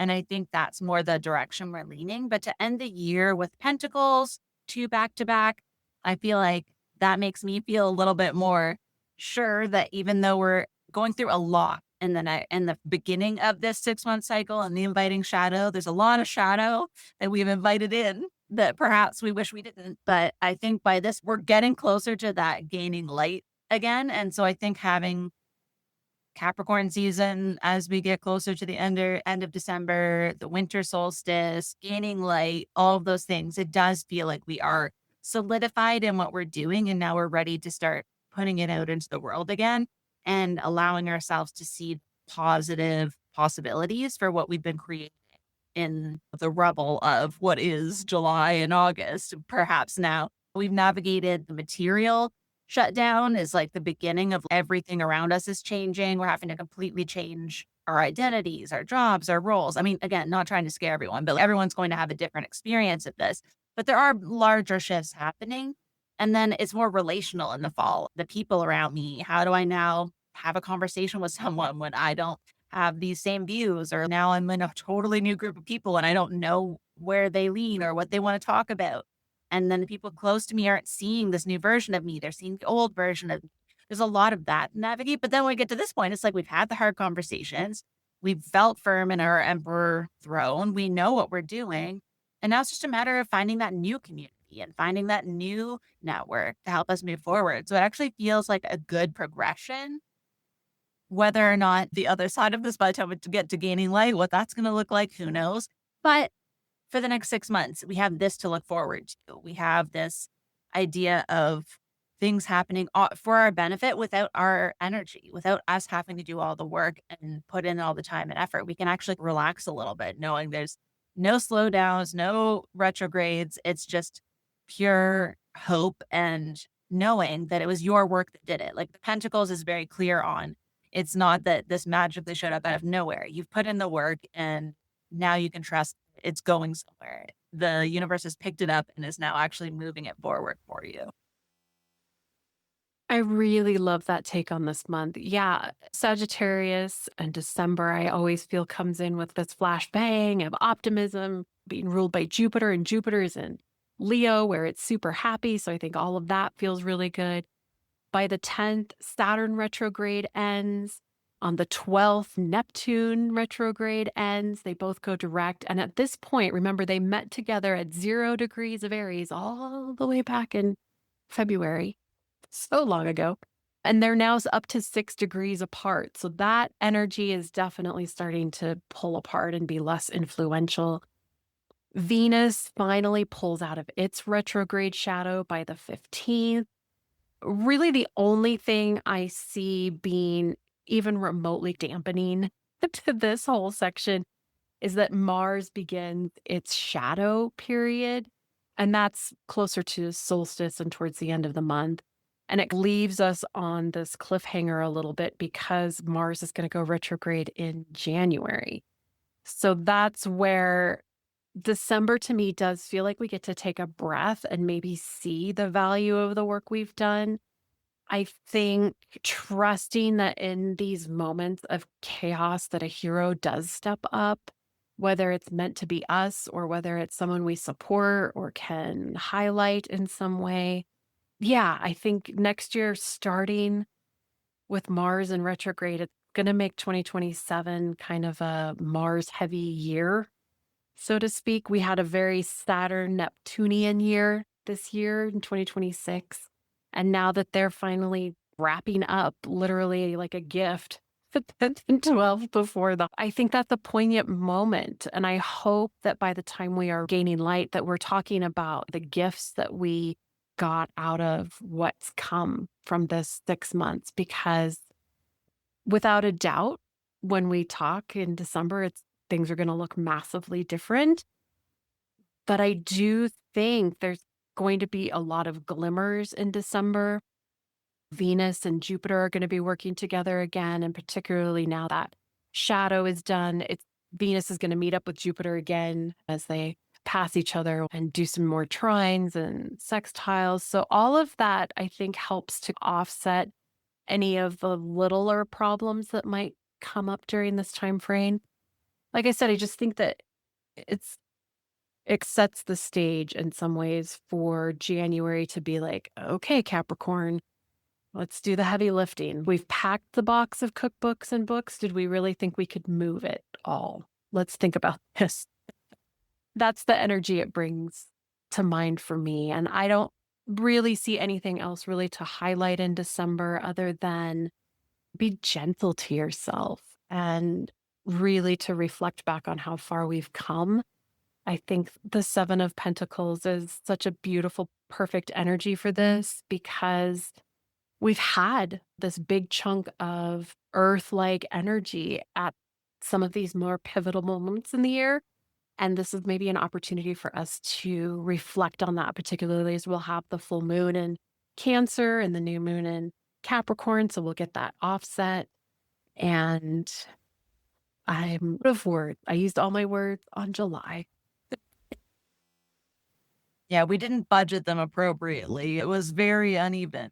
I think, honestly, going into July now, like we're still in June recording this, but like having the wider vision of knowing what the end of the year is going to wrap up like really does help, as opposed to just being in the end point being in July, being, oh my gosh, how are we going to get through that? At least knowing that it's going to be challenging. I think knowing that there's a payoff on the other side of it always does help. And I think it moves you through because you have something to move towards. You're not just struggling in the middle of a whirlwind tornado or something. There's actually some sort of solidity and structure on the other side of it. As an earth sign, maybe that's just us looking for that. Maybe some people like the unknown and like being able to be free of the routine. But I think with the way things are going, most of us are going to be happy to see a new reality shaping that's a little bit more supportive for more people. And I think, too, reminding us that we have the power. I mean, that Emperor and the Queen of Swords, that's a huge reminder that the control lies with us. and not so much externally or someplace else. Because I do think a lot of what's coming is us not putting up with some of the systems that have come into form. We're done with those old ways. And I remember even looking at some of the bigger cycles that were happening with Neptune and Saturn meeting at the first part of the year. These are such pivotal moments. We recognize now that the last time those two planets came together at 0 degrees of Aries was like 6,500 years ago. So these are structurally changing us in slower, longer burning ways. We're used to these quick, fast transits of Mars and Mercury and Venus, doing those things. And to have so much outer planetary adjustment, one, I think is hard for us to see because it is so slow burning and to hold the vision. And so much of this to me is about, I think, us learning to hold the vision for longer than we have been. Yeah, it's really interesting thinking about the whole division being that message because that's actually the theme that I had for my June newsletter. And I think the fact that it's setting the tone for like where we're headed into, it's like, yeah, you know what? As challenging as it is, with even having the Nine of Cups come up within the Cancer forecast, that wish fulfillment, putting that in there, and then having the Two of Cups to start us off, I think overall, even when it's at the peak chaos, we can still know that is what we're moving towards. And it's that anchoring piece that keeps us feeling like we can sit down in our own little bubble and just know that that's coming. Yes, it may not feel good in my body right now, what's happening around me, but at least there's something we can anchor to. I think that's also why doing these forecasts is so important for us because if you only got the Cancer, that's the other piece of it is that if you were a listener who listened to the Cancer season one and were totally overwhelmed and then came into this one, you might be thinking, why wouldn't you just tell me that to begin with? Why did you leave me? Why did you leave me on the cliffhanger? You know, so I think even for December, we will probably adopt this as well and do the combined one because it'll be the holidays. It'll be busy for different reasons. And who knows what we may be trying sort of smooth over into a larger story for next year. Oh my gosh, I completely forgotten you wrote that in your newsletter. It was so good. Hold the vision. That's ironic. Which also reminds me, I want to tell everybody I have already purchased mine, but Andrea has an incredible new solstice pull. And I jumped on that so fast because I love when you do these. And I want you to pull my cards into my. Thank you so much for that reminder. I definitely love doing that format. I like sitting down and doing all of the individual readings for people. I love putting together a little PDF and giving people their overview. And I think the cards do tend to come into a theme, which I like experiencing to see, okay, there's a theme here. Everyone seems to be moving in a similar direction. And I think even though every person is having a very different journey of like how it's being expressed, it's always interesting to see the patterns. And with the intention of it being for the solstice and this like second half of the year, I think they're going to be really interesting with this July energy. So if you're really not sure how this is going to show up for you, I think that's where this is going to be really supportive. And I think that's where Emily and I like to remind you that we are here for support, that we have offerings, that we have bookings. You can connect with us, and our newsletters are the best way to find out what those opportunities are because that's exactly what happened. My newsletter went out and 30 seconds later, oh, I have a booking. Oh, it's Emily. When I literally had just recognized like, oh, my newsletter went out today. I should check on that. And then I realized I already had a booking from Emily. So she's not lying when she said she jumped on it right away. I always laugh at that meme where it's like if you pull cards for someone else, you can pull five and get like this incredible long message. But if you pull them for yourself, then you've got like 17 clarifiers. And before you know, like the whole deck is spread out across the bed because I just want the answer. It's so hard to do it for yourself. So I trust you with everything. I can't wait to get that message. Oh, and I also just wanted to say Cards and Cosmos is, of course, always the first Saturday of each month. However, I think we're going to do it the 27th of June. So I'll be putting some notes about that coming up in my newsletter. Also, just a mini heads up, I am going to split my newsletter into bi-monthly. I'm going to send out the podcast reminder and a little bit of the zodiac energy the second or third Saturday of the month, and then do the astrology drop and the calendar with an overview at the beginning of the month. Just a way for me to simplify things in my head a little bit. So you'll be getting 2 newsletters from me a month instead of just 1, but I promise they won't be overwhelming or anything like that. Otherwise, I'm just hunkering down with my new air conditioner, furnace, and hot water heater, which was not so much fun from Gemini and Uranus, but we'll take it as a gift. My house has new guts, and I'm just keeping my head down and enjoying the last of the piece that's coming in June. I agree. Let's just enjoy this. We're recording early enough that we have time to prepare ourselves for it. So, yeah, definitely even throughout the seasons, take those really good moments and like Emily said, feel it in your body, like how nice it is to have a moment of peace, to have a beautiful sunny day or a calm moment with someone you love. And I think we say that almost every season, but it never stops being true.